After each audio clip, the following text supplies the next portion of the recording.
തമിഴ്നാട്ടിൽ mobile phone ഉപയോഗത്തെ തുടർന്നുണ്ടായ തർക്കത്തിൽ സഹോദരങ്ങൾക്ക് ദാരുണാന്ത്യം. സഹോദരൻ ഫോൺ എറിഞ്ഞ് പൊട്ടിച്ചതിനെ തുടർന്ന് +1 വിദ്യാർത്ഥിനി കിണറ്റിൽ ചാടി ആത്മഹത്യ ചെയ്തു. രക്ഷിക്കാനായി ചാടിയ 18-കാരനായ സഹോദരനും മരിച്ചു.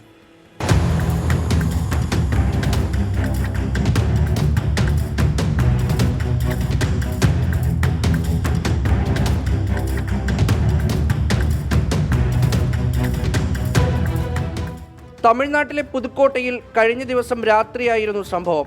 +1 വിദ്യാർത്ഥിയായ പവിത്ര രാത്രി വൈകി ഫോൺ ഉപയോഗിച്ചതിനെ തുടർന്ന് സഹോദരൻ മണികണ്ഠൻ വഴക്കു പറഞ്ഞു. എന്നാൽ പവിത്ര ഫോൺ മാറ്റിവെക്കാൻ തയ്യാറായില്ല. പിന്നാലെ ദേഷ്യപ്പെട്ട മണികണ്ഠൻ ഫോൺ പിടിച്ചു വാങ്ങി എറിഞ്ഞു പൊട്ടിച്ചു. ഇതിൽ പ്രകോപിതയായ പവിത്ര വീട്ടിലെ കിണറ്റിലേക്ക് ചാടി. പവിത്രയെ രക്ഷിക്കാൻ മണികണ്ഠനും കിണറ്റിലിറങ്ങി. രണ്ടുപേരും കിണറ്റിനുള്ളിൽ വെച്ച് മരിച്ചു.